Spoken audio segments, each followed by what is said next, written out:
In this episode of Caravan of Consciousness, which is episode 12, I interview Gregory Paul Martin, who is the eldest son of the Beatles producer, Sir George Martin. Due to the nature of the conversation and some of the vernacular used, I have had to edit this episode just to put it up on YouTube. The full unedited version will be going up on my Bit Chute channel, which is of the same name as my YouTube channel, which is 7 Ravenwolf. But in order for this interview to be loaded onto YouTube, I have had to edit it. I suggest people watch the video rather than listen to it, because where there are gaps in the conversation, I have actually inserted text so that people know what was being said throughout. It's very sad that we have to resort to this, but we all know how censored some of these platforms are, particularly this platform. But unfortunately, not everybody goes to other platforms, and I didn't want my viewers to miss out on this interview. Thank you.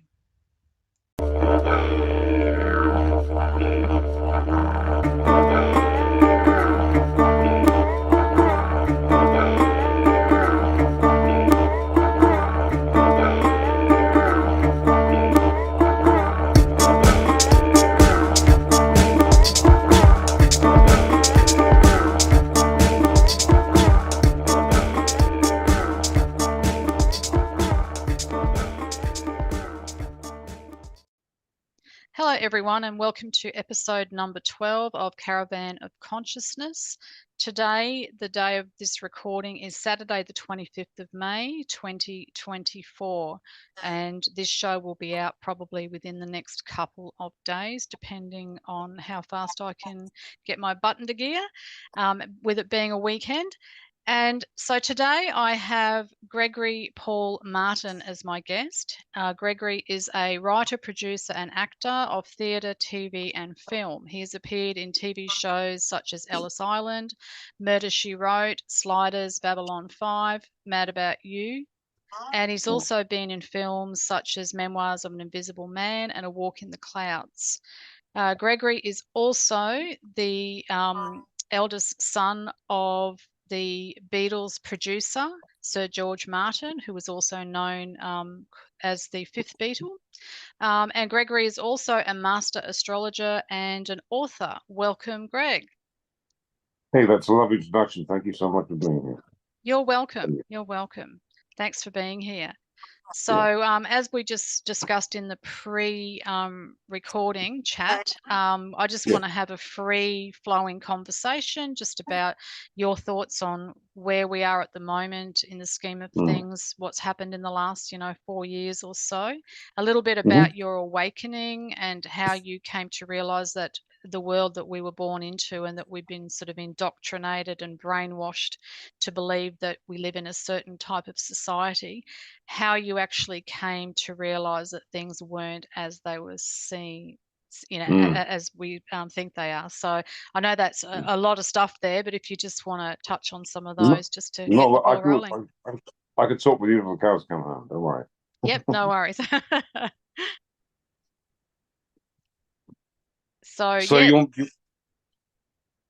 I just begin? Yeah, just wherever you want to start. Just first of all, maybe how you actually came to realize that society and the world and the realm or whatever it is that we're in is not what we were led to believe right from when we were children. Well, I've suspected that probably like a lot of people for quite a long time. I'm very practical, and I'm very I've known, frankly,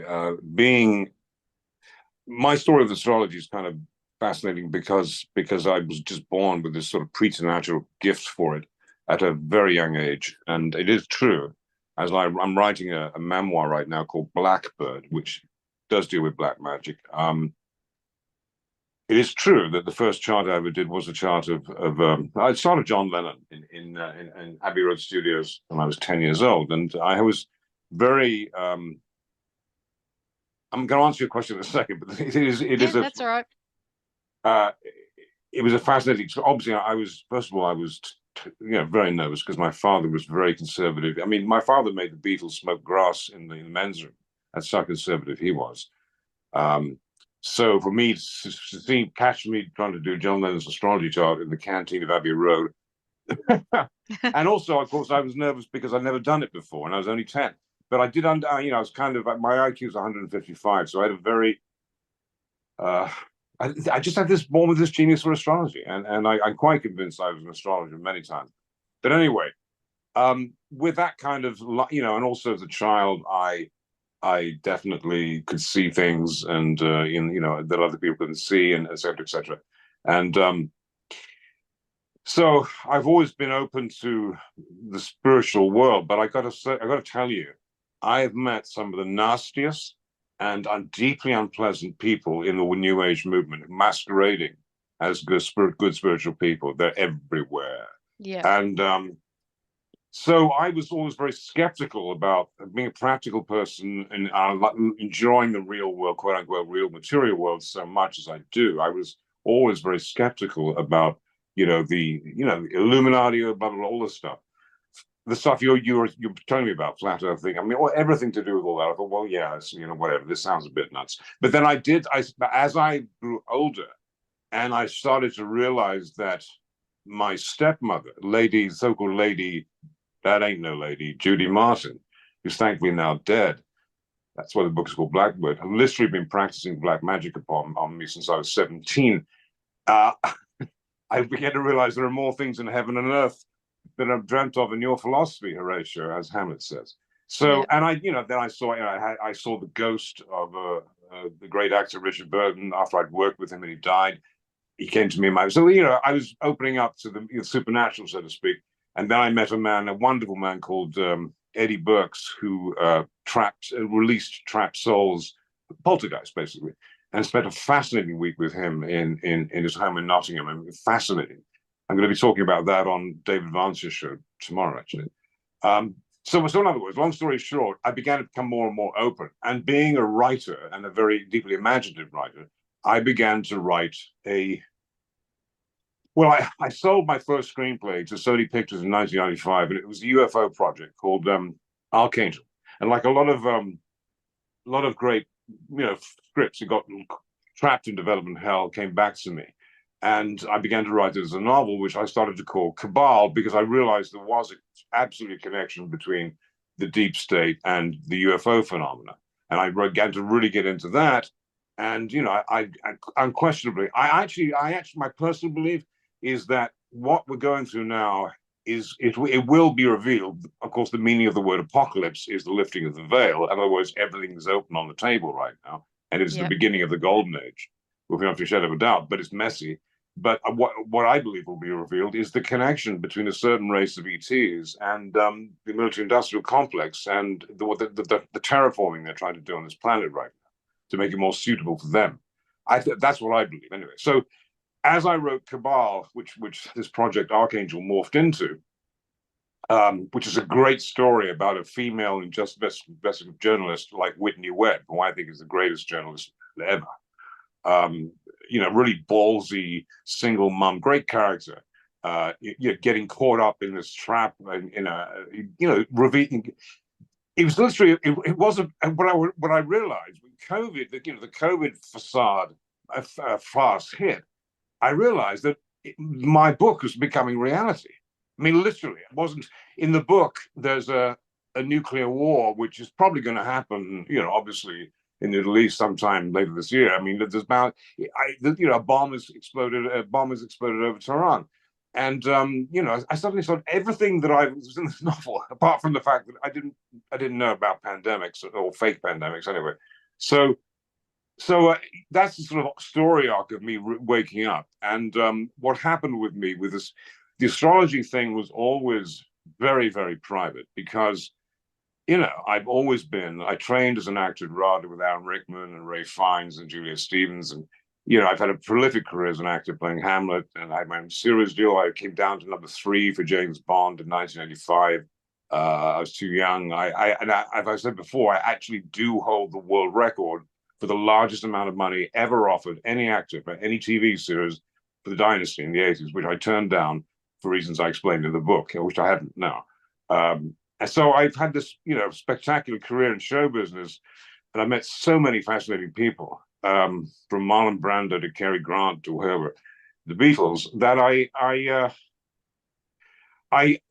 well, number one, I had no time, but I use astrology strategically in my career because it's absolutely the most brilliant practical tool. And of course, it's a hobby. It's what I do to unwind on. It just look at anybody's chart fascinates me. Your chart, a homeless person, this is it's psychology, as Jung said. But Yeah. when and people would pay me a lot of money, people like Simon Fuller, who created Spice Girls and American Idol, and was a T-boy in my father's office, would pay me $1,000 just to do his baby's chart, and of course I do that. But when I saw the shocking level of evil. I mean, I was one of those people that saw the whole thing right off the bat. And I was told by one of my spirit guides, a Native American, that I would see everything at once and it would devastate me. And for 2 weeks, I wouldn't be able to move, which is absolutely true. Because what I was looking at was the worst case scenario. And people have to understand the most important thing people need to understand today is, and there's of course trying to suppress this because they don't want us to know it, is the multiverse concept. And I mean, you're talking about nature of reality. So all the information that came through Jane Roberts, from Seth, via Jane Roberts in the 1970s in the book, The Nature of Personal Reality, Seth speaks, where he talks about probable selves and future yous and which world, which you. We are literally, this profound truth of quantum physics, which absolutely staggered Einstein, along with the truth that everything is happening at once, which is, of course, why that movie won the Oscars. That this is what they're trying to suppress in us. If you look at the narrative of COVID and everything put out by now by the mainstream media, it's all their way or the highway. It's like there is only one future, which is the absolute opposite truth. So I started to realize that with the knowledge that I have and the incredible insight that I'm provided by my profound astrological knowledge. For example, I know for a fact that Bill Gates has colon cancer and will be dead within 2 years. I know for a fact that Oprah will be bankrupt within 5 years. I knew first before Charles was diagnosed with cancer, I predicted that, and that he'll be dead within 3 months. You can see all these things in the chart that I can help people, who are panicking and being brainwashed into taking this diabolical thing and injected into their arm. So I came out in public and I went on. I think it was the Gareth Ike's first show, and then James Dellingpole did a long interview with me, and people started to come to me, and I said, look, I'll charge you like half what I normally charge. It has to be something because it's a lot of work that I do. So I was trying to help people. So that's how the astrology thing has become like a public thing, and to people like you wouldn't have known about me otherwise. I mean, you probably would have known about me next year because all the incredible things I'm doing in film and television, but you wouldn't have known about me about that. So that's my story. Yeah. Yeah. And yeah, with the astrology, it is so fascinating how accurate it is. And going back to you starting the astrology, back in the, what was it, 60s? Early 70s? No, it would have been 60s when Well, you yeah, did. well, the John's chart, it was actually my birthday, which is January 21st, 1967. I was 10, and John was recording A Day in the Life in Abbey Road Studios. Yeah. Yeah. So, because astrology has always had a bit of a bad rap as being a bit woo-woo, but probably even more so in the 60s. Although there would have been two camps, I guess, with it being, the swinging 60s and the sort of. Yeah, yes, but may I just interrupt a second? I mean, people's memories are so short. As Widdle, the great American novelist and political satirist, once wrote, we live in the United States of amnesia. No one remembers a thing beyond Monday morning. The Yeah. fact of the matter is that 100 years ago, J.P. Morgan, the first billionaire in America, the founder of Chase Bank, famously said, astrology is not for millionaires, it's for Yeah. billionaires. And he's Billionaires. absolutely right. Yes. Yeah, And because for that's Christ's sake, And for people who like Christians, this really annoys me. The wise men were astrologer kings. Mm. Yes, exactly. Yeah. Yeah. So getting back to your early years, and sort of growing Mm. up around the Beatles and the music industry and things like that, uh, sort of behind the scenes. Uh, do you want to sort of touch on that? Like how did you feel sort of in being in that scene? And especially, as I said before we started recording, like I've sort of looked into the inner machinations of what goes on in the music industry and the symbolism and a lot of the social engineering and the Tavistokian Mm-hmm. things behind it. So were you aware of any of that when, or your father, with your father and the Beatles and other bands that were coming up sort of through the 60s? No, because I was too young, and um, I was in love with my father very deeply, and I was suffering a great deal because of the pain he caused my mother by abandoning her, me and my sister. And I was trying to get him back all the time. And so I was in love with I was really in love with the music. The power of the music was so extraordinary. I wasn't just, I just wasn't exposed to that. And the only time, as I said to you, was when I really didn't understand about anything on the dark side of life um, until 1995, when although my father joked about his wife being a witch several times, and she certainly was, she was a total homewrecker and definitely practiced black magic on him. But I knew nothing about the idea that the Beatles were, or anybody else was, of that matter, was like a social engineering. And I don't believe it. Still, we had the conversation before. I respect your position, but I think Yeah. it's rubbish from my point of view. But the first time I really, even though I narrated that book, which we can talk about, the book about Billy Shears, the first time I sort of really realized about the dark. I mean, it was 1996 when I'd had an affair with a Brazilian woman who's also an astrologer, and she went home to Sao Paulo for New Year's Eve. All this is in my book. And it was a shocking, most shocking phone call I ever received in my life. She called me on at midnight, and she sounded very strange. And I said, "What's the matter with you, Monica?" And she said, "I went to see so and so, and so was a very famous shamanic healer in Sao Paulo for a reading of me in my life, and all he talked about was you." I said, "Well, he doesn't even know me." He said, "I know, but I'm telling you, all he talked about was you." And what he said to me was so strange. I said, "Well, what did he say?" She said, "Well, he said to me that there's a man in your life who is brilliant, a genius, from a very famous family, and he's supposed to have the most fantastic career in life. But a woman has done something to him, not a lover, an older woman in his family, and that if he doesn't fix it, nothing in his life will ever go right." And I was stunned by that. And I said, "I'm getting on a plane." She said, "No, no, no." She said, "No, don't do that." And I didn't. And foolishly, I didn't. I should have. And so that was when I first started to realize this, that was about the dark side. Yeah. And so that was your stepmother, obviously, that she was talking Well, about that's that. what I found out. Yeah. And I had it Yes. confirmed by other people. But still, you see, I couldn't, the very practical, grounded side of me, the Capricorn energy in me, Yep. would not accept that this was possible. Yes. Even when it was staring me in the face, for example, in my own life, because everything was going like to shit after being offered £27 million in 1984, the equivalent of that, to star in the biggest TV series of all time, coming down to the last three for James Bond. At one point I was fucking homeless. I Yep. mean, excuse my language, but I mean, so I mean, that's what I mean. Even staring me in the face, why was everything going wrong? Because that's what black magic does.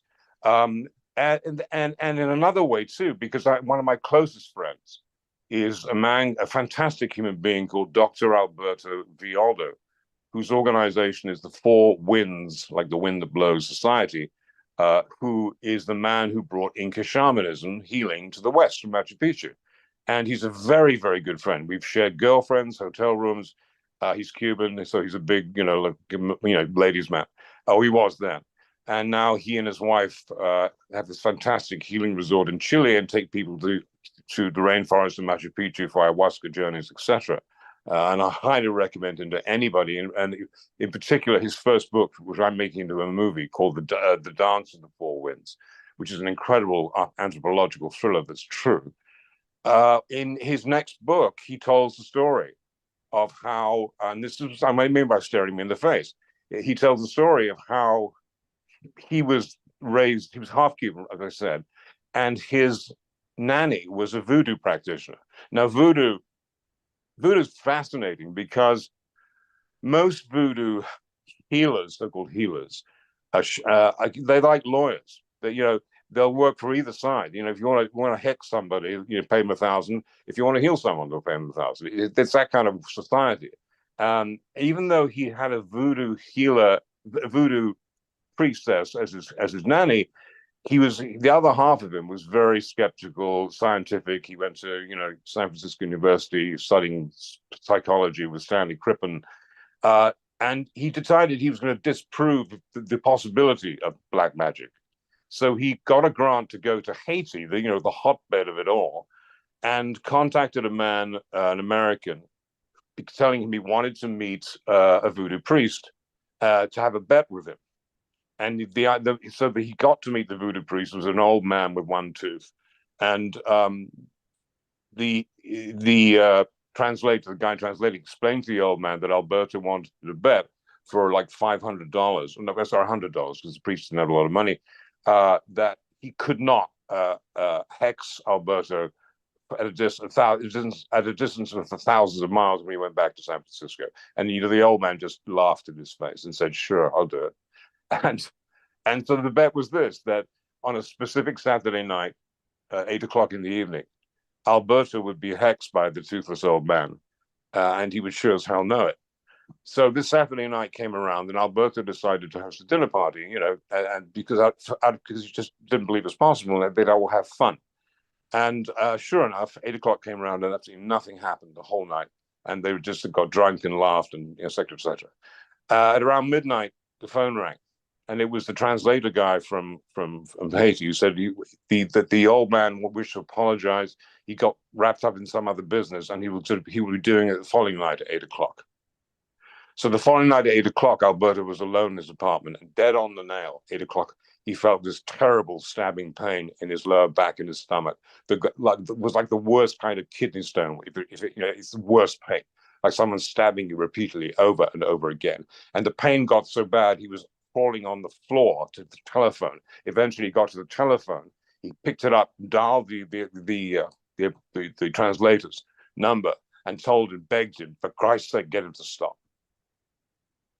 Now, if you can do that to somebody, you can kill somebody. My stepmother didn't want me dead. She'd rather see me suffer for 30 years and then die. Yeah. So this is a very, it's a reality, and it's all part of this apocalypse because, there's a guy called Daryl Anker. Do you know him? I've heard it. Is he the one that is the channel for Bashar. yes, Bashar, yes. Yep. Yeah. Yeah, you should get him on your show if you can. He's fantastic. I've known him for years, and he's the real deal. And as Bashar has said to Daryl, this is the time. Again, we go back to the true meaning of apocalypse, of the lifting of the veil, when everything is on the table. You see it all, and Yep. it's horrifying. It's horrifying. Everything I to mean, be revealed. yeah. What? Yeah. Right. From Zeppelin. What Rudolf Steiner said years ago. I mean, Steiner, the great mystic, the founder of the Waldorf schools, along with predicting the monstrosity of COVID, lecture he gave in 1918, where he said that they tried to the human beings who were possessed by the darker forces of the devil would try to take out the faith from children genetically by why the push was so global to have children and babies. That's Yeah. what it's all about. It's about destroying the spiritual genetic part of our genetic code. But he also said that, in his opinion, as many as 40% of so-called human beings aren't even fucking human. Excuse my language again, I'm Celtic. But, they're not human. Yep. They're something else. And certainly when you look at these people, at the World Economic, these monstrosities, the World Economic Forum, I believe that, roughly 2% are just psychopaths. But some of them aren't. Some of them aren't human. Yep. Yeah. Well, I've And it's just, terrifying to look at that and to feel like you yes. can't do anything about it. And let me just say one other thing. I've said it before. It is, in my opinion, and I say this having gone on Gareth Ike's show twice, and I like Gareth. He's a very sweet young man. I've done the chart of his baby. It's a gift. But he and his dad are nuts, and they're just nuts, and they're not helping at all. And David Icke is a very angry man, and you have to look at it this way: they're not providing a solution at all. They're not saying what I'm saying. They're not explaining the nature of quantum physics, that this is only one reality. David is thoroughly invested in his so-called future Hunger Games society. He never stops going on about it. And when you think about it, he's doing as much damage by keeping people in fear as the World Economic Forum. And where would his career be without COVID? He'd be nowhere. He was nowhere before. And has to be looked at because people have to have solutions. That's why I came out of the closet. And I developed my own mind training course called Total Power and Dominion, which is people have taken, and it's fascinating and thrilling to see their lives turn around when they get on and when they start to understand thought creates reality, and that if you combine that with astrology, oh my God, it's Yeah. a heady concoction because I can tell you, for example, exactly when the wind is at your back financially, and if you understand that your mind can create whatever it wants, you can take that timing and make a fortune. That's exactly what happened to J.P. Morgan. Yeah. Well, I'm a firm believer that, yeah, mind over matter, the mind definitely, what you think about, you bring about. A lot of people group that in with the new agey type thought, but it just stands to reason that everything comes from consciousness first, and then it gets manifest into the physical world. And I've proven it time and time again in my own life that, what you focus on, what you think about, and especially if you do it with pure intent or concentrated intent, you can bring things to fruition, All the quicker. time, Yes, all the time. yes. I And mean, and the, if you're the in a downward spiral, you tend to attract more negativity. But if you can pick yourself up and shake all that off and look at things in a more positive light, you will then start attracting more positivity into your life. But like I said, a lot of people still think that's too new agey. And yes, I know that the whole new age movement has been co-opted. Um, and what you said earlier about a lot of people in the so-called new age movement are very, very toxic, and some of them offer a lot of false positivity too. I do believe, yes, we have to be positive, but there's a balancing act there. We can't also bury our heads in the sand in order um, to rise above what's happened to us. We also need to shine the light on it and expose it, yeah, sure, but not sure. get stuck there. And I think that's what you were saying, basically, if I'm hearing you right, is with the Ikes, is yes, David has exposed a lot of the darkness to people that previous to his books and his lectures probably were totally oblivious to what really does go on. But Yeah. getting stuck there and not, as you say, not offering solutions, not offering positive ways to do things, and how do we individually and collectively move forward? Yeah, we need to do Well, that. We everybody, need yeah, to, and everybody's doing that. I'm even Russell Brand in Britain, who I think is terrific. I mean, he's not providing any solutions. It's saying we've got to band together. It's through the mind. mm, It's yes, as it says in the Bible. Be ye transformed by the renewal of your mind. The mind is everything. When you were talking earlier about uh, how thought creates reality and manifestation, what you got to realize is that we do it automatically from birth. mm, And that's why we all need to go through a deep psychological change, because we're all conditioned in one way or another to believe, the nature of reality. And it's all about a belief about the nature of reality is not reality. It's a belief about it. And beliefs can be changed. And when you change the belief and you take action, the world changes. Why? Because your mind is creating the reality. The mind is mighty indeed. And so this is the truth that we're always that's why the Seth material is so important. As he says, we are constantly creating reality. It's just most people are doing it in a really bad way because they don't understand who they are.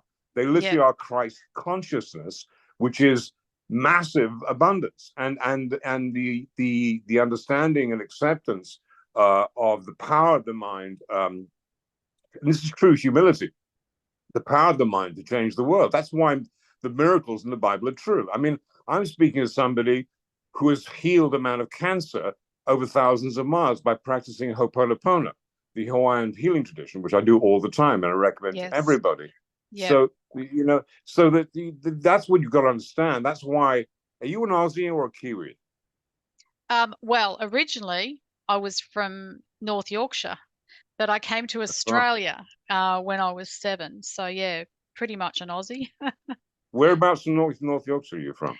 Um, I was born in Westocroft, which was just a few miles from the little village that my parents lived in. They lived in twin villages. My dad originally was born and bred in Malton, and my mother, although she moved around a lot because my maternal grandparents were in the Royal Air Force, but they settled in Norton. So Norton and Malton were twin towns, and that's how my Hmm. parents met. And then, yeah, we grew up in Norton, and then we moved to York, um, Hmm. a suburb of York, before we came to Australia when I was 7 years old. But All right, so you don't have any though e-bike Gomax, do you? Lost that. no, I don't have the Ebar Gorman. Yes, But but but to get, so you're an Aussie fundamentally. So mm, the whole thing about the secret, right? The secret, and this project that was so so well done, but it's frankly fast food consciousness by yeah, Rhonda Byrne. It made Rhonda her a Byrne, yeah, fortune, over yep, 100 million. Yeah, TV producer. She, I understand what she was doing, but she was really doing it for Rhonda Byrne, for money. And she doesn't, in all the secret, ancillary right stuff. There's nowhere they teach you how to do this. That's why I developed this mind training called Total Power and Dominion. yep, Because you have to understand that there is a technique to changing your beliefs and keeping them permanently changed, and that's what I teach. So, but anyway, be that as it may, nor does she explain what I was saying to you, that we're constantly doing it anyway, mainly badly. And if you don't discipline the mind, it's like a monkey, and it'll be like a monkey for the rest of your life. And you go like, that will happen, and this will happen. You go like, oh, you'll blame Donald Trump, or you'll blame the Illuminati, or blame Bill Gates. It's all your stuff. There's all your, that's why Ho'oponopono is so it's extraordinary, because what Ho'oponopono says is, if you see a problem in the outside world, you are part of the problem because you're seeing it. So that includes that monster Schwab and Gates. This healing needs to be done on that by mm, everybody. If we all did healing on that, these people would not only be transformed, the whole thing would go away. That's what Bashar is saying. The true meaning of Revelation is, and the Book of Revelations is poetry. Some people do take it seriously, but and it'd be so much more helpful if people like David Icke and Russell Brand, and Russell Brand particularly claims to be a Christian, actually pointed out that in the Bible, that it's sure we go through this massive time that's horrifying, but then it's the beginning of the golden age and the return of Christ, which is the spirit of Christ in everybody. yes. That's where we need to be focused, not on this stuff. You know, Yes. Yeah. And yeah, as you say, we can't fix the problem looking at it in the material sense. It has to come from the consciousness yeah, first. Yeah. yeah, Getting the and it's consciousness. it's enormously frustrating to me. I just want to point out, I try to help people so much, and to go back to the point I made about certain people who'd come to me after the last interview I gave with a certain someone we both know, and all these people who are just monstrous. They're monstrous, and they're demanding and expecting, just the horrible people, Yeah. who desperately need help. But I decided I'll continue to do this until, as I said, until June. Then I'm June or maybe the middle of June. But I can't do it anymore because I'm getting so busy, having Yeah. created all this massive success in my own life. But I just wanted, this is a quick story. A woman contacted me from your country, very nice woman, asking if I could read her son's chart because she was worried about it. The son is an actor, or one that want to be actor. And I looked at the chart and I was fascinated because I see a real strong karmic connection between myself and this young man. I was meant to mentor him in this lifetime. And, I had a conversation with him, and it was clear that he needed a hell of a lot of work doing consciously. It's all about the mind. So I suggested to his mother that I teach him what I call total power and dominion for a very reasonable price. Because this is like the guys like Joe Dispenza, who's very good, basically the same thing as Joe's teaching. But guys Yep. like Joe Dispenza and Tony Robbins, the problem with that is they really are in it to make money for themselves because that's their business.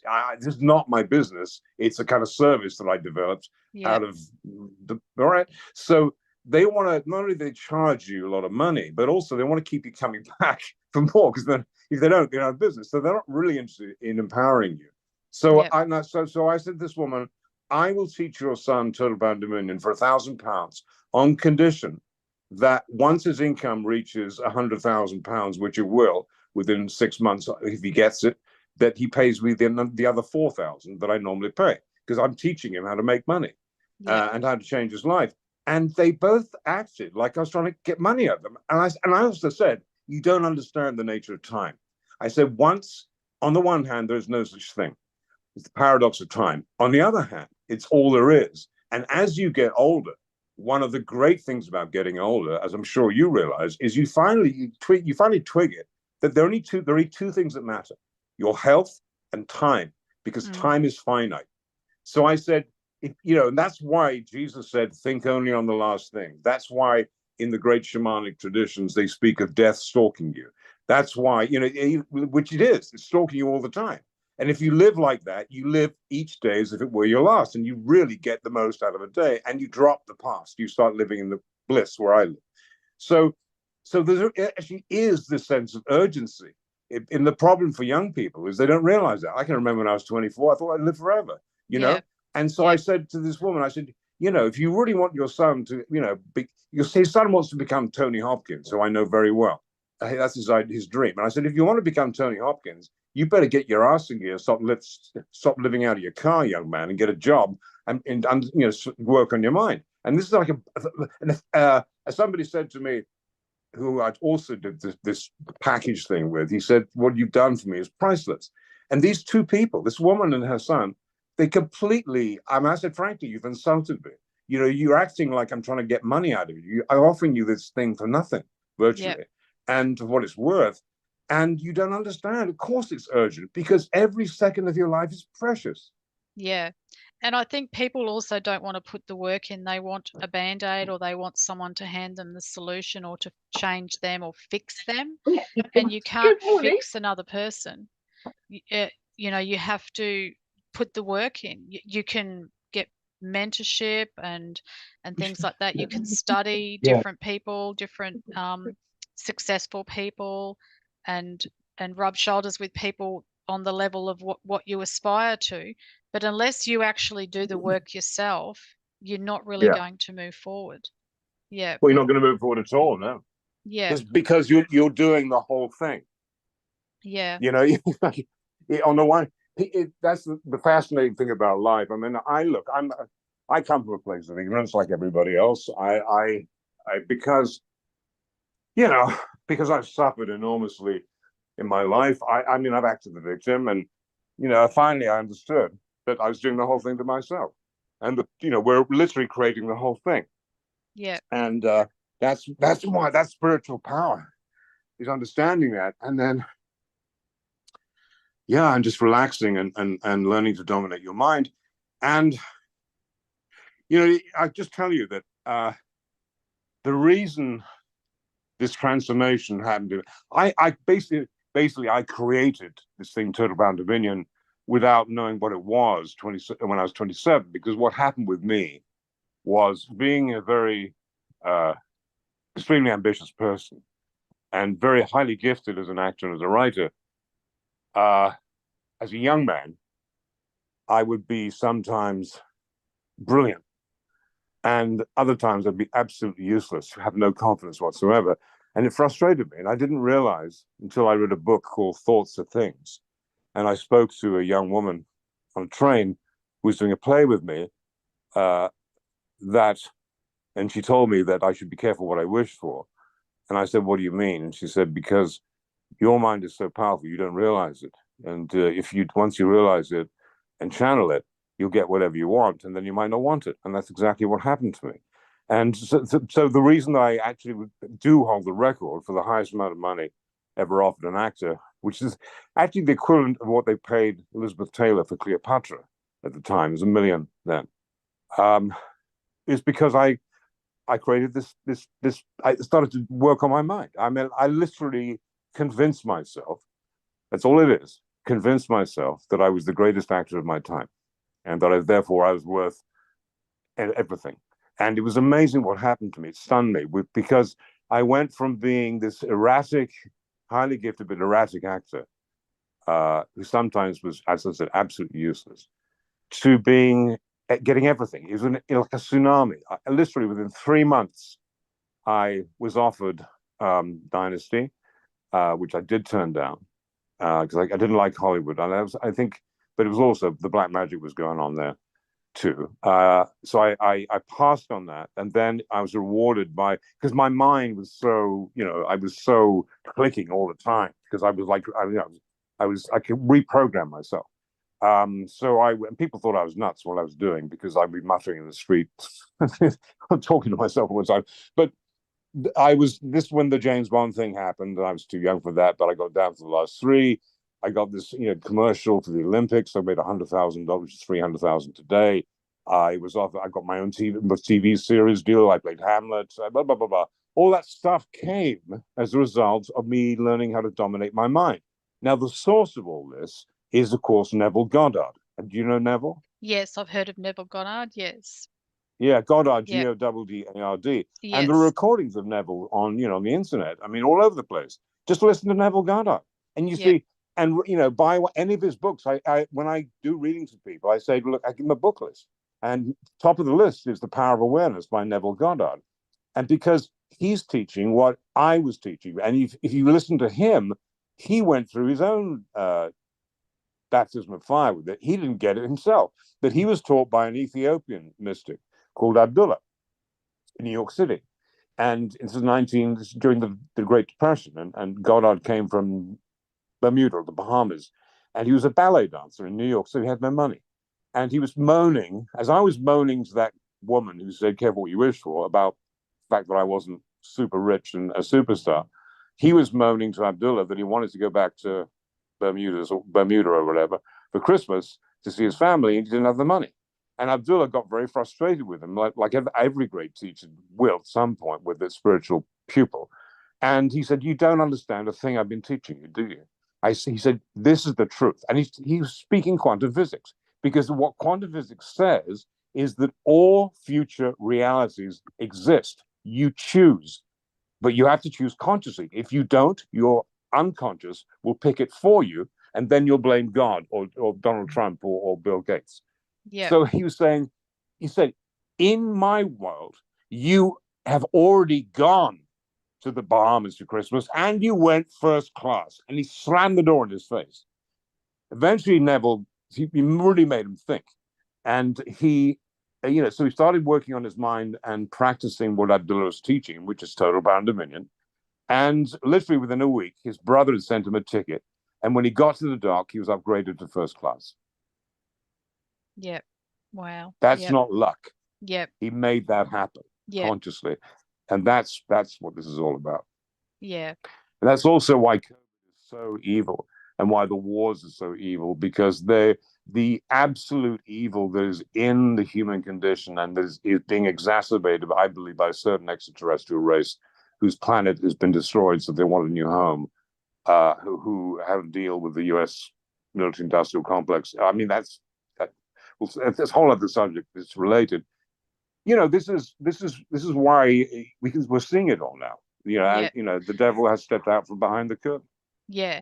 I as we spoke about before we started recording, I have changed my viewpoint and on other planets and things like that, especially since I did a lot of research into the flat Earth, although I tend not to hang my hat on that term. I just think we're living in some sort of realm, and it's not how it was prescribed or not what NASA tells us. But I do get a sense that outer space isn't what we've been led to believe. But I do believe in the fact that there are other dimensions, possibly even other Yeah. lands that we are unaware of. So when I think about extraterrestrials, because I've actually had my own experiences in that area Have you? and You want to talk about them? with UFOs, I've ever since I was a child, I've seen unidentified flying objects and things like that, Mm-hmm.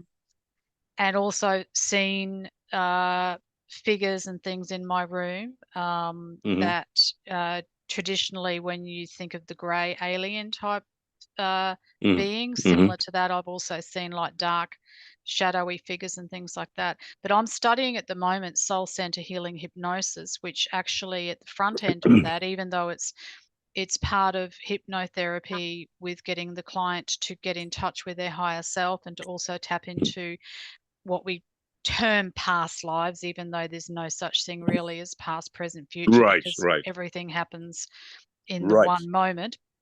But just for ease of people's being able to understand, it does go into past life regression so that we can Right. tap into what someone has experienced in another incarnation and how that is affecting them now. And in order to heal the now, we go back to heal that.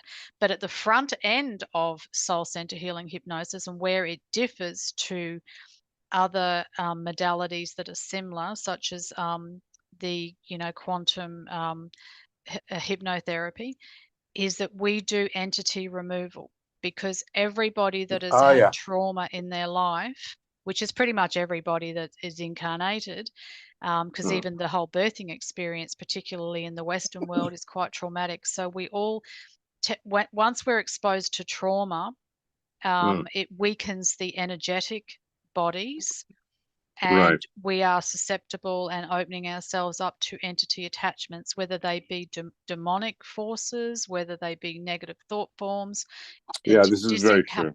disincarnate beings like earthbound spirits that have been stuck that get attracted to us for whatever Yeah. reason. Yeah.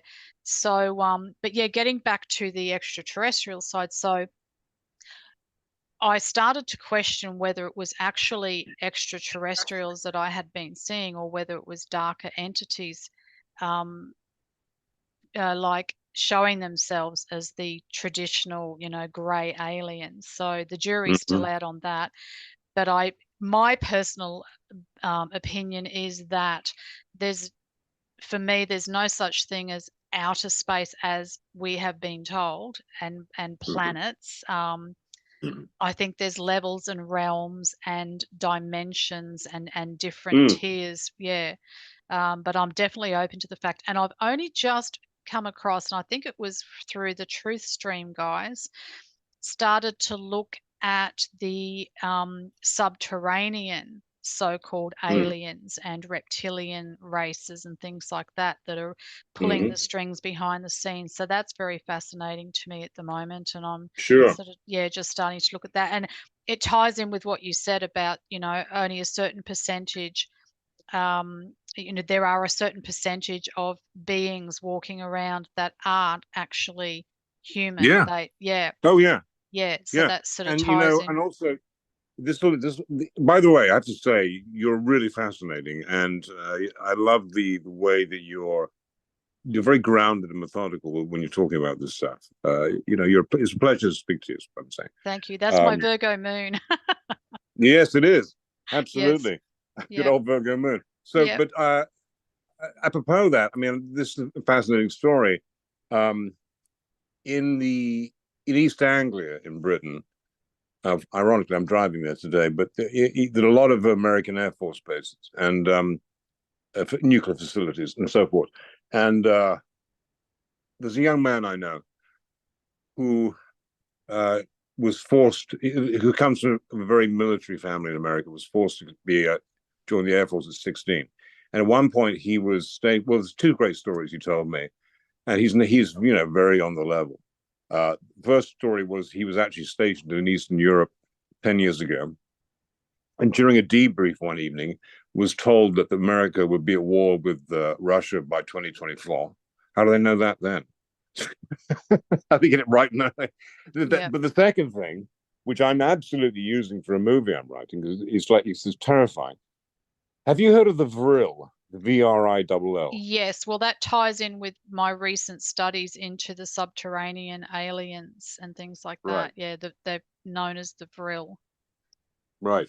So, do you want to explain to your listeners who they are? Well, from what I've just come across recently, and again, the jury's out, I still have a bit of investigation to do, and I know it sounds really out there, but I guess everything's on the table at this point. But according to what I've come across, there is an ancient race that apparently has been here since time immemorial, and they Right. live underground in very, very deep, deep caverns, way below the DUMBs, the deep underground military bases, and they pretty much have a hold on all the big wigs of humanity. Um, and they are pretty much running the show, sort of thing. Um, they Right. they And feed they off are us supposed to. energetically, they feed off us physically as well with bloodlust and things like that, and they're involved in things like cloning centers, which again is a whole other thing to get into. And I used to poo-pah clones for quite some time because I always thought, there's no way that we could be that technologically advanced to be cloning humans.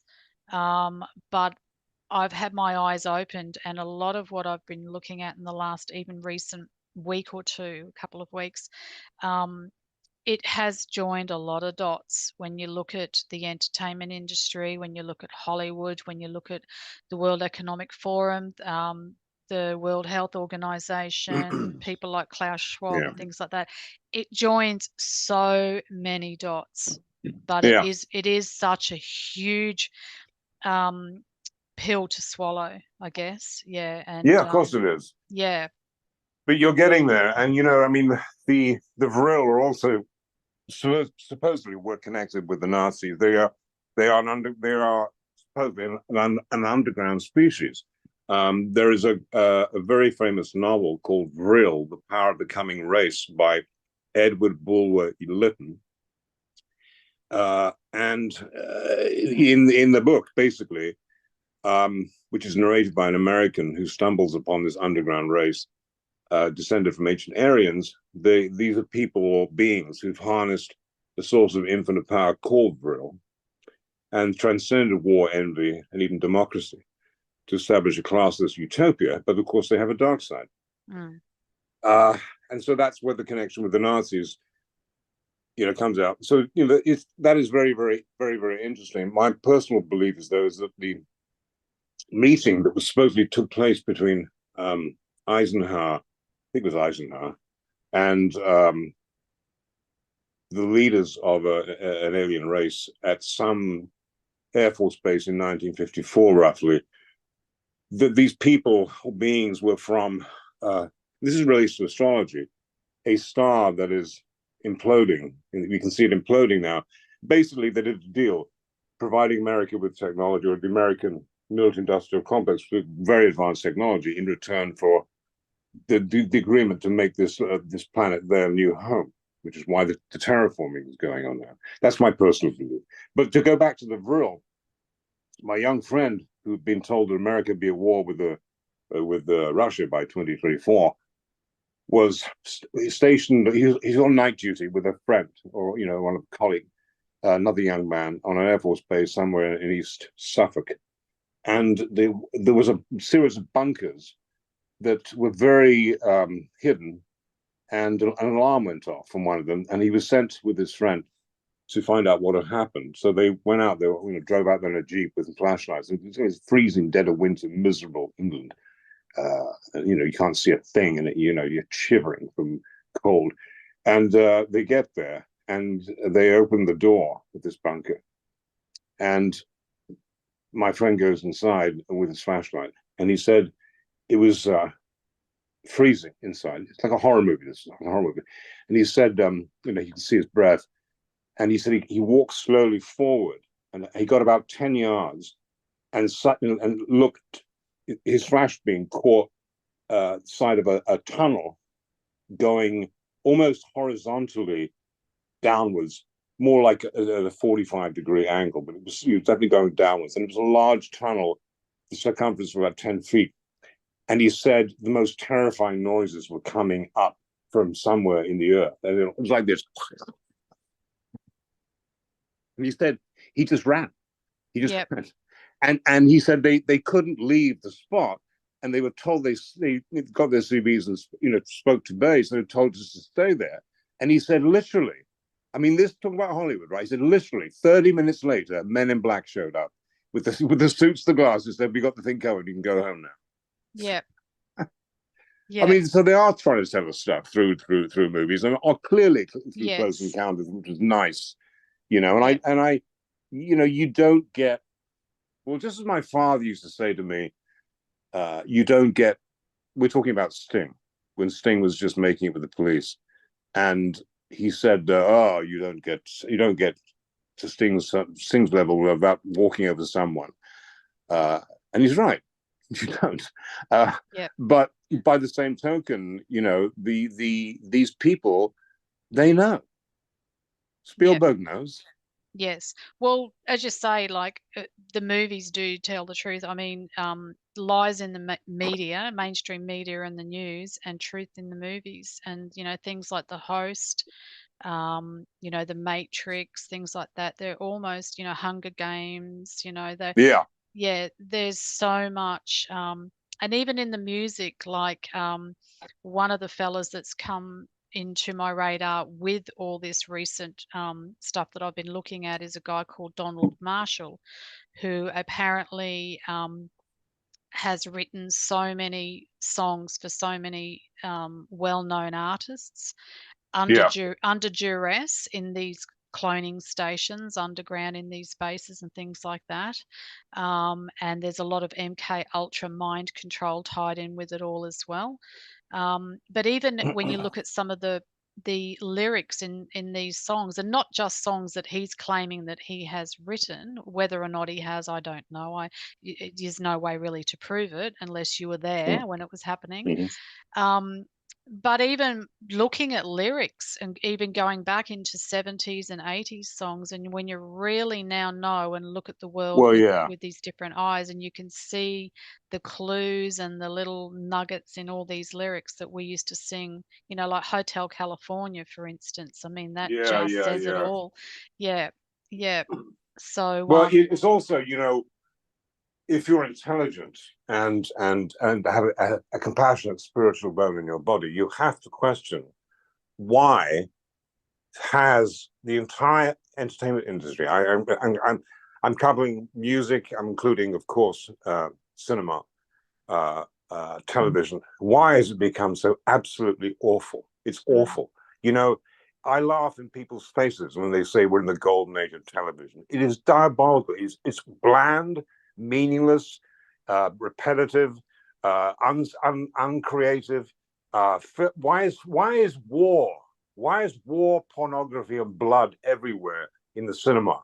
mm, Why, look, I'm a very young 67.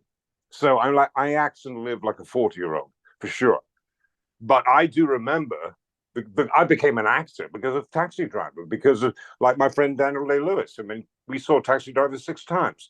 The 70s, the great late 60s. The movie started going dark with The Exorcist. yep, That was the first time that the devil was in the mainstream. Now it's everywhere. And yes, there are no great roles for actors anymore. There are no profound movies. I mean, Oppenheimer, yeah, okay, but they're like, where's that? Well, needle in a haystack. Why is music? Why is a song with lyrics like "I'm going to bust the walls of your pussy," mm, like like a hit? Why is Taylor Swift, for Christ's sake? I mean, she's nothing. She's a marketing machine. I mean, yep. it's Well, like that's music, right? Well, that's what I was talking about earlier about the social engineering side of things. And my good friend Mark Devlin, that's got the books Musical Truth, Yeah. And there's other people out there too that have exposed a lot of stuff in the music and entertainment industry. And it is definitely social engineering. And you look at it by the decades as well. Like I've also got some good friends, Jason Lindgren and Crow from Crow 777 Radio. They've done so many episodes on their podcast with regards to the social engineering and how Yeah. each decade seems to be, running on a almost like this is the way they want us to go, and this is what they're, like the Yeah. 60s And was you all see, about breaking down yeah. family values. Yes, that You too. know, And you see, unless you're, how old are you, darling? I'm now 50, I forget, 59. I was Right. born in So unless you're 65. Yeah, 59 or 67 or 75, mm, you don't remember. You don't remember. You don't yeah, that's the genius of it. I mean, kids today, they have no clue.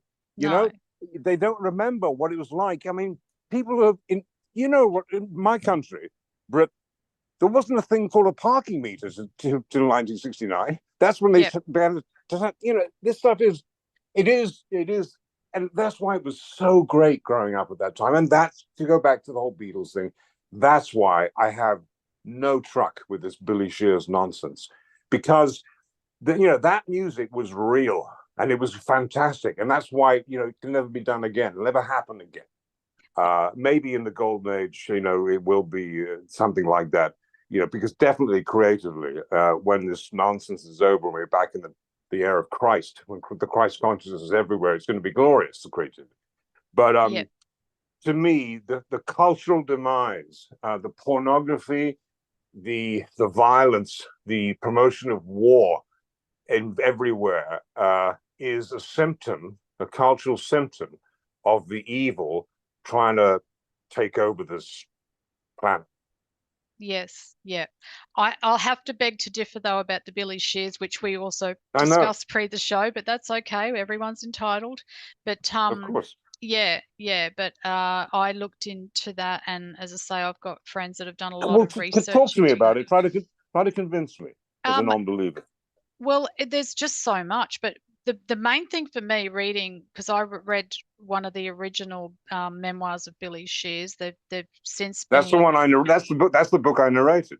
yes, it's the red cover book. Yes. Yeah, Um, Memoirs of Billy Shears. yeah, By they're is it by just, Thomas Hugh Harriet? yes, Thomas Hugh Harriet. Yeah, Yes, there just yes, that's the seems one to I be narrated. so much information in there that someone that wasn't on the inside circle wouldn't necessarily know. And also I found too a lot of the stuff that, especially in I don't know if it was in the version that I've got, might be in one of the blue books, but there are lots of lyrics and references to song breakdowns and this, that, and the other. Now, if it was complete fiction, which it's never been said to be complete fiction. I don't know whether was it called historical fiction, or that they had to say something about a little bit of fiction in there to make it plausibly deniable, I guess. But he wouldn't have been able to get away with all what he put in the book. He would have been sued for starters, because anyone else goes out and writes a book and includes lyrics to songs and in-depth explanations into things that happen within the band or within, what was going on.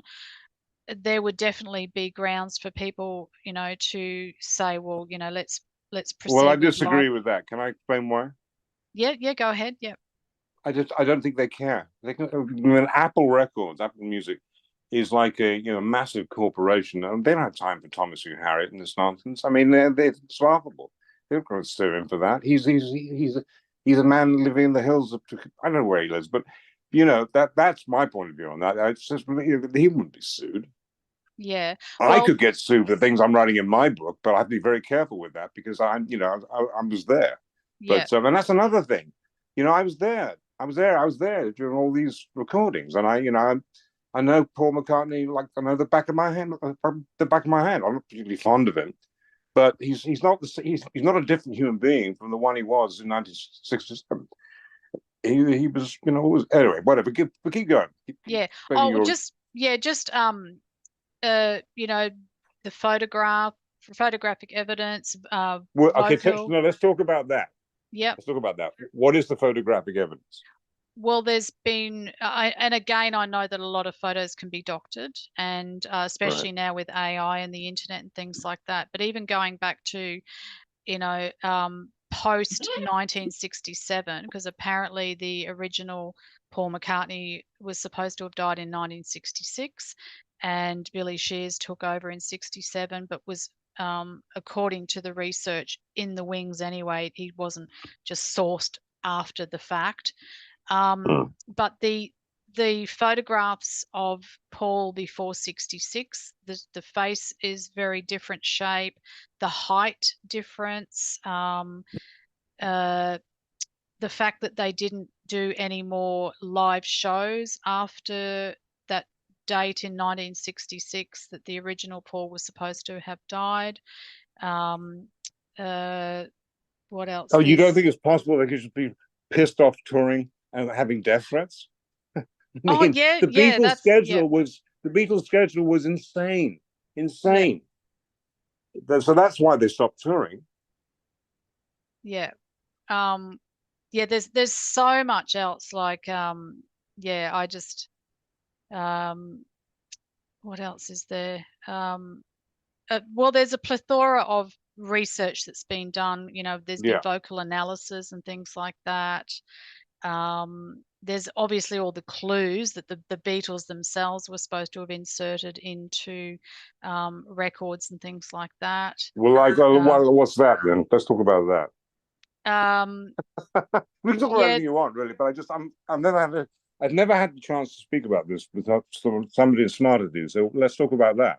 Yeah, well, the clues were, because a lot of people thought it was a publicity stunt, that they were trying to pull to, either because they were jokesters, or maybe to bring more money into the Beatles camp.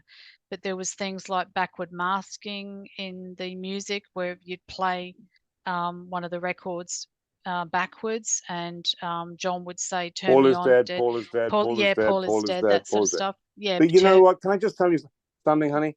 yeah, It's like the end of I'm the Walrus, and my dear father gave me his score to that song, Framed.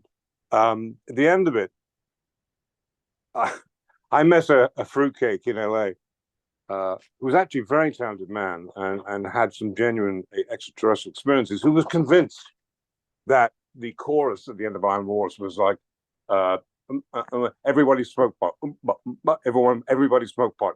They're singing umpa umpa, stick it up your jumper. That's what they're singing. yeah, And by the way, by the way, the same token, this reverse thing, people are reading shit into it. I'm telling you right now, it's the Beatles, particularly John Lennon, were obsessed with what happened if you play something backwards. They're obsessed with it. They always wanted to do it. It's musically, did a lot of their songs. My father actually was exploring that because he was a technological kind of guy way before the Beatles, and he had when he found out that when you play the sound of a hi hat being hit backwards, that's what that is. People reading shit into it. yeah, Paul is dead. It's not. It's you. You can't say that chorus is Paul is dead. It's you can't hear it.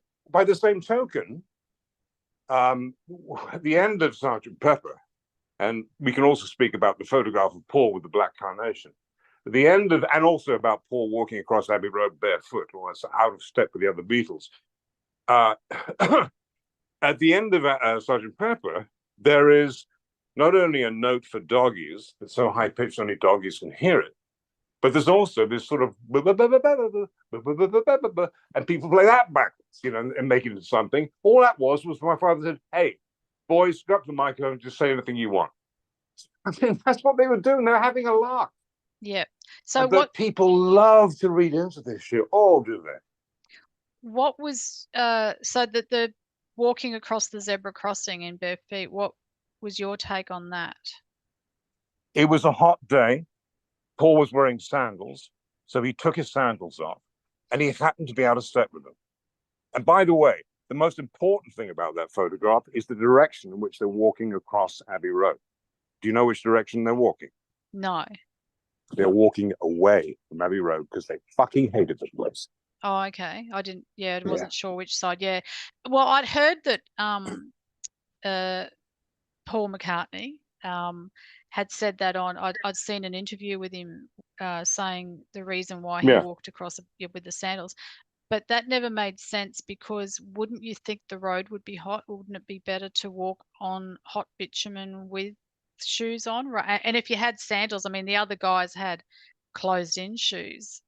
So the I don't fact know. that, I think it's just. I don't know. I think he probably just chose to take him up. I mean, it doesn't yeah, get that hot in Britain and so. Anyway, it's. yeah, I know that people have a theory about that, and you just expressed it. Yeah.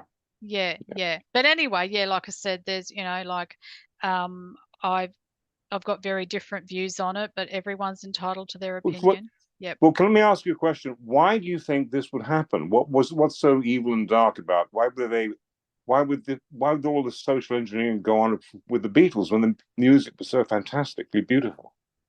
Um, I think it's not just the Beatles. I think it's all the different bands, predominantly from the 60s. It was going on even in the 50s, I think, probably since the rock and roll was introduced really into society. But I think Mm-hmm. they were trying to uh, basically break family values down, but they couldn't just hit people over the head with a hammer. So what they were doing was they'd have these guys come in. They had obviously the Beatles versus the Stones. The Stones were the bad boys of rock and roll, and keep your daughters away from them. And the Beatles came in as these lovely lads that your mothers would love the music to. But then all of a sudden, you get to a certain point in their career where they started to turn a bit dark as well. And But the whole as I say, world was turning dark. The whole yeah, world was but turning dark. it was, They're reflecting the darkness of the world. That's yeah, all they were doing. They're artists. yeah. They were But holding the then, mirror but up to then, nature, as Shakespeare but wrote. then people would argue that are artists really allowed to do their own thing, or are there people behind the scenes that, again, it goes back to the Tavistock Institute and the fact that a lot of these bands have been created to set an agenda or to steer society in a certain way and things like that. Mm-hmm. And as I said, it's not just the Beatles; it's all different bands throughout all the ages that Mm. definitely have been put in place to, you know, and they'll try and capture different genres. So people that don't particularly like rock or blues, there's people in the country music genre as well that will steer people in a certain way. But a lot of these people in the entertainment industry have been brought up through bloodline families that have been involved in MK Ultra and mind control, through CIA and Tavistock Institute and things like that. So a lot of them are unaware of what they're doing. Some of them come into stardom or into the limelight through, um, being prodigies, or being really good at their craft, and they want Mm-hmm. to make it big in the industry. And it's not until they've got to a certain level and then they've signed that dotted line and pretty much sold their soul, basically, and then they have to do what the industry, the people behind the industry are wanting them to do, which a lot of it is Mm-hmm. in the dark arts, which I'm sure you would know about the dark arts because you've been sort of victim to what's happened there with the black magic and things like that. And as I say, there's people that were born into it generationally, people that come into it, and others that they scout for people, um, and yeah, as I say, they get into it, and then before they realize they've gone too far, they get sort of hooked into the the machine, so to speak. Mm-hmm. So yeah, there's a lot to it from what I've researched over the years, anyway. But Mm-hmm. yeah, yeah. Mm-hmm. Um, so anyway, if there's nothing else that we want to talk about with that, did you want to talk about your projects that are coming up, or did you want to fill in Sure. any gaps there, or sort of? No, sure. Well, as I said to you when we were talking before the show, I told you I was having drinks with Nile Rodgers, and I was having drinks with him because of two things, actually three things. Um, I mean, Niall is just a great human being. And by the way, if you're a music lover, you must buy his book and read it. I've got a copy of it. Right, it's called Lafrite. Because the book is Niall has had as extraordinary a life as I have, but from obviously a completely different angle. I mean, his parents were drug addicts. He was, he just had, he's lived so much, so much, and he's just a sweet, lovely, beautiful human being, and so talented. And he's to me, the most gifted songwriter and producer in the world living. And we have a connection because David Bowie. Primary reason I was meeting with Niall and his manager Merck Mercuriadis was to involve them in this incredible show that I've been working on for 10 years. That's how long it takes in Hollywood sometimes to get something going, called The Circus. And The Circus is, I don't know if you saw the show Mad Men. Have you seen Mad Men? No, no, I haven't. Mad Men was a very successful TV series about a decade ago about the advertising industry in America in the 60s. So there was a lot of social commentary and so forth. So the I say in the elevator pitch for The Circus, it's the Mad Men of rock and roll. It's the story of the greatest rock and roll band that never existed in a parallel universe where there's a band called The Circus who become as big as Led Zeppelin, except the Beatles, etc. And they're all the whole story from zero to hero and back again. Because I've seen so much, and I'm a great writer, and it's the only way. What a great world to dive into. And here's the thing about Circus is that the reason it's taken so long is not because of the music people involved. Music people involved, every single music person from Nile to David Bowie, who was going to be playing a role in it before he died, to Bernie Taupin, Elton John's lyricist, to Katy Perry, Justin Timberlake, Taylor Swift, blah blah blah, Britney Spears. They'll go mad for it because they get a chance to act in the most creative period. This was the golden age of music, the late '60s to the '80s, and it's nostalgia television. So ironically, the reason it never went anywhere until now is because the only people I pitched it to were the British broadcasters, who are just idiots. I mean, they are idiots, and have been taken over. They're so woke they couldn't find their ass in a well lit room. I mean, I blew up at the head of the BBC when he said to me that this magnificent show, which is about Britain at its height, with all these magnificent stars attached, they were going to pass on because there weren't enough LGBTQ blah blah blah people in it, and we don't have black people and Pakistanis. I said, I'm sorry, but this is actually historical accuracy. Are you interested in that at all? Anyway, so the show is finally happening, and Niall's going to be the musical director and produce the music in the show, because the biggest challenge with a show like this, when you're telling the story of a great band, is producing and writing songs that are believable then and commercial now, because you want to sell it. And the idea is also to launch new artists as characters singing these songs. I already have 3 songs that work, and they have to be recorded without Pro Tools. Mark Knopfler of Dire Straits has a recording studio called British Grove Studios, in which the original Abbey Road 4-track desks are, so there's no Pro Tools. And it's going to be, that's a huge part of it. That's why I was reading with Niall, and it's going to be thrilling. You'll definitely see this on your TV screens probably through Netflix, Hulu, Amazon, Apple, one of them, in Yep. 2025. Yep. So And so that's why. they're Sorry, recording go on. on traditional recording equipment then. Yeah, We say, yeah.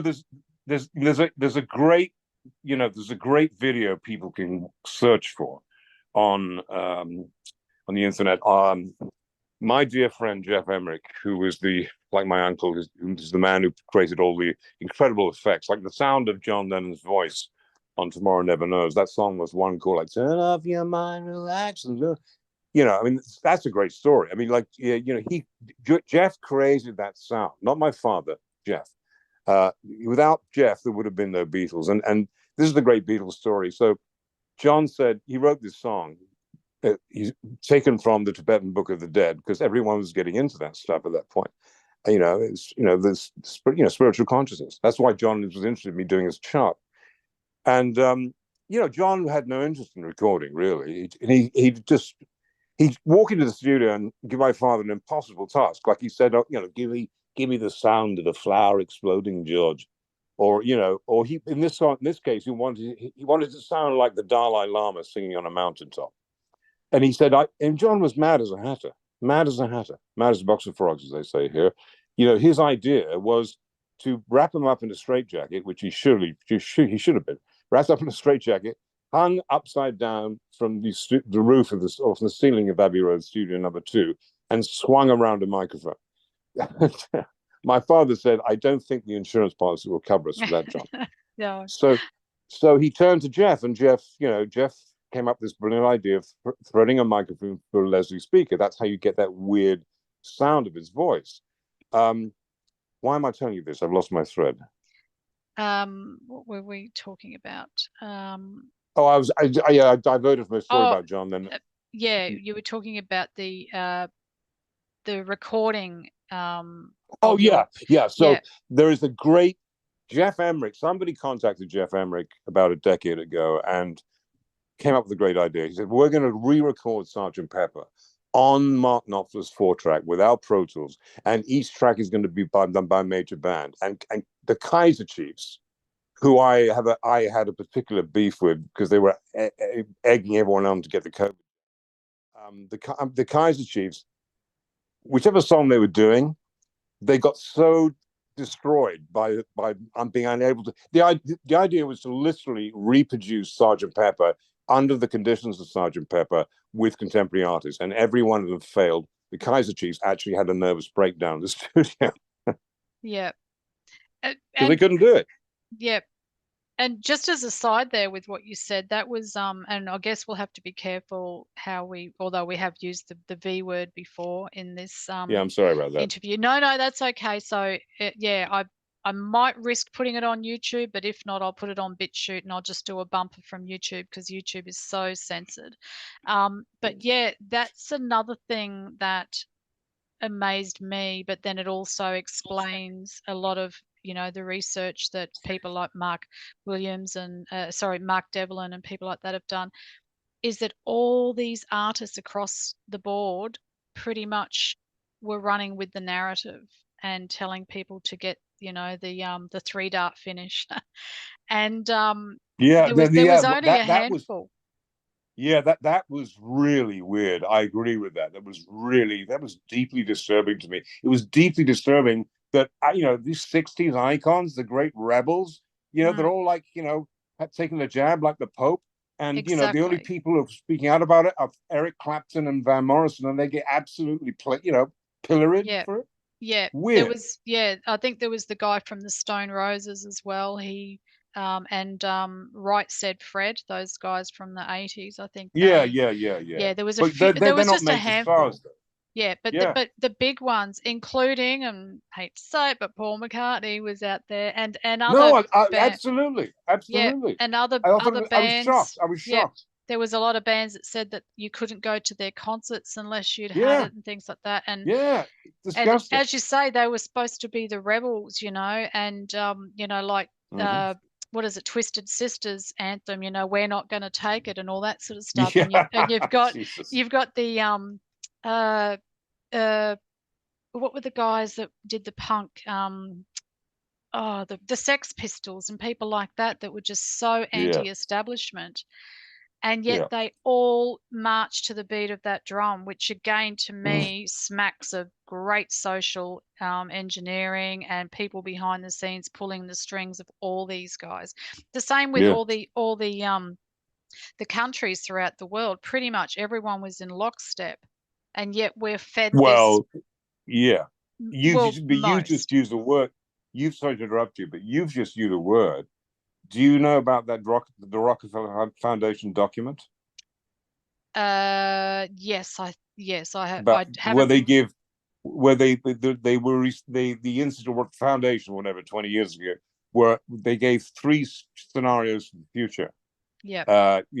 These are possible futures that we're moving into, and the first one is called lockstep, and it's all involving. I mean, they tell you these things, this Yeah. there, Yeah, the same as that document, Silent Weapons for Quiet Wars and things like that. Yes, yes. Yeah, it's been there as a blueprint for where they were wanting things to go. Yeah. And I think they nearly got what they wanted, but there was a Yeah. lot of us that pushed back for all the mainstream media and entertainment industry and people like that. There was a lot of other people because I went to a lot of the rallies. I definitely don't think I'll be putting this on YouTube. I'll be doing a bumper and putting this on Bit Chute, but because I got a few of my videos removed, I went to these Right. rallies in the city and took my camera, videoed, and took heaps of photos and put it up on my channel and got a lot removed. And luckily, thankfully, didn't get any strikes, but got a lot of content removed. But the amount of people, like especially in the thick of it, when it first really started ramping up, and there would have been at least 1 million people in the city, and yet mainstream media and news was saying, oh, there was a couple of hundred or maybe 500 people outside Parliament House, and you couldn't see, you know, blocks and blocks and blocks. There was helicopters, and you just couldn't see cars or the ground for just all these people filing Mm. in all directions into the city, like what we saw in Paris and Italy and places like that, and even in London. Yeah, but Yeah. the mainstream media were definitely trying to like play down the numbers and things like that. But Oh it yeah. was Oh yeah. yeah, but it was a groundswell of just normal everyday people, a handful of people in certain industries, but for the majority of the people in higher places that I would have thought would have really shouted from the rooftops, that just made me realize even more how controlled they are by Well, the yes, and of course, the people, as Hitler said, the bigger the lie, the easier it is to pull off. And this certainly, I mean, I actually was commissioned to write a book by the head of the European Society or whatever. He paid me 20,000 euros to write a book, which I haven't published yet, and I will publish now, called The Biggest Lie, because it is the biggest lie ever told. And that quote's at the beginning of the book.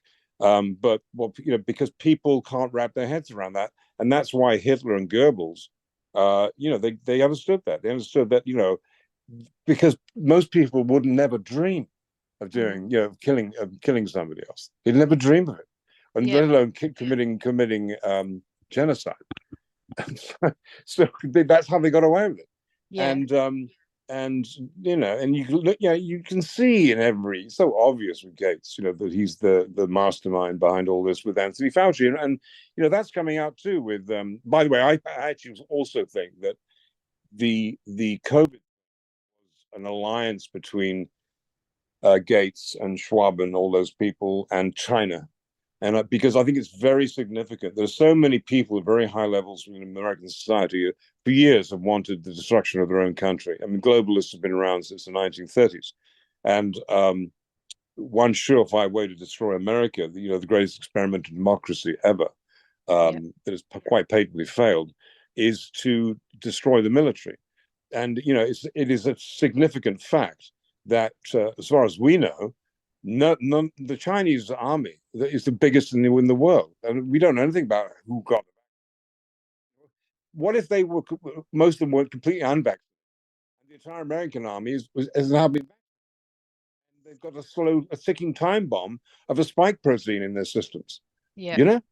So yes. but anyway, I can't remember the point you made about some. Yep. Oh, just the fact that not only within industries, entertainment and music, namely, but even Yeah. countries, that they try to they try to sell us this lie that so many countries are at loggerheads with one another, and that there's all these warring factions and things like that. And yet, there's two things that really bring to mind that there is this global agenda, and I use the term global loosely, but a globalist, I suppose you'd say, Yeah. is the Antarctic Treaty, Yeah. and also the fact that pretty much everybody was down with the same way of dealing with the pandemic, as far as Yeah. what they were doing with the mask mandates and the Oh yeah. I mean, all social of it was, distancing. Yeah,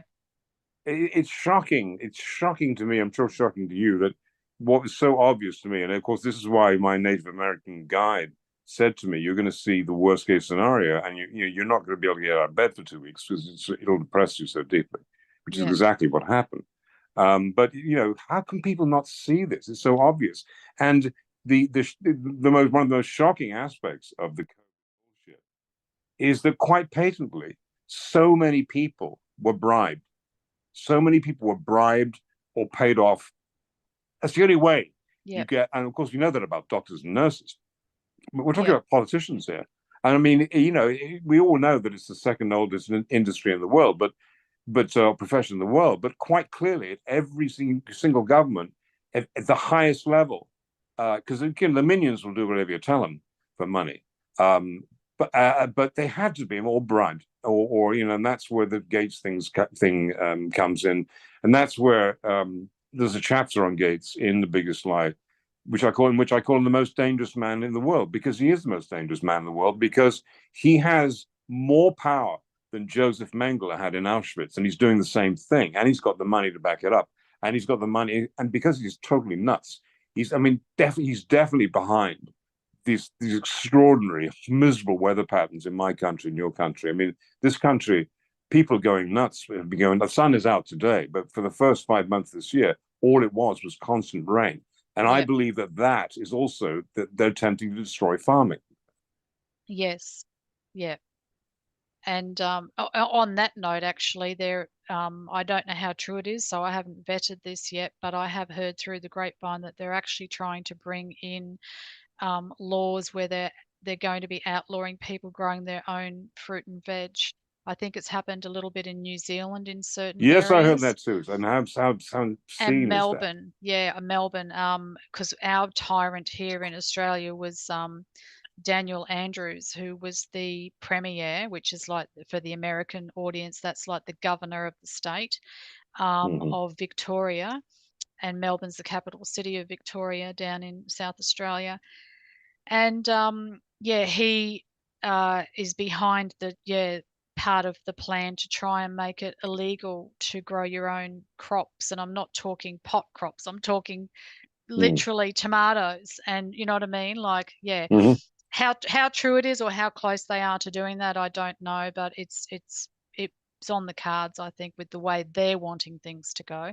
But I really Mm-hmm. hold up a lot of not just hope, but I do have an inner sense and an inner knowing that we do have this. We've still got a ways to go, but I do think that because consciousness is rising and you can't keep the lid on humanity's rising consciousness forever, even though they've done their darndest to try to stop it. Mm-hmm. But we are going to break through, and I think there are a lot of good people in some places high up Mm-hmm. that are, and I'm not talking about the queue and the white hats and all that sort of stuff. I'm talking there are people that are really doing the work on the consciousness rising, on the spiritual and the metaphysical level as well, that are trying to bring in really positive outcomes for mankind. And I do feel that we Mm. are going to get through it. So, Oh, um, sure, of course we are. See, yeah, this brings us both. Are you still there? yes, yep, I'm still here. Yep. This very conveniently brings us full circle to my original point about the true transformations happen, which is to do with quantum physics and the understanding that there are infinite futures. So Yes. what you said is, when you say "I hope," that's the wrong way to say it. Mm, What you're saying when you say "I hope" is you're quite clearly believing there is only one future, and you hope it's your future. But you see, you don't have to do that, because all you have to do is put yourself in the future that you want, because mm, and therefore you're the you command it. You command it, and you will be in the future where this will, or one of the futures in which this is not a possibility. yep. So that's the way to approach it, because hope always implies a possibility that it won't happen, which of course is nonsense. Yes. Yeah, it's the same as belief. Like the Crow Yes, 777 team, one of the Crow's biggest saying is belief is the enemy of knowing, and it's so that's a true. yes, It yeah, is it's a very good so way of putting true. it. Yes, yep. So, well, I don't want to take up too much more of your time. I've really Yeah, this has been appreciated. terrific. Thank you Yeah. so much. But so for people that want to follow your work, your books, your astrology, any other Yeah. projects that you've got coming out, where can people find you? Well, I have a website. It's still not, it's under reconstruction. But it will be up within a week, and it's simply www.gregorypaulmartin.com. On Twitter, I am at Watch It Come Down, WATCHITCOMEDO. Watch It Come Down. Yep, And I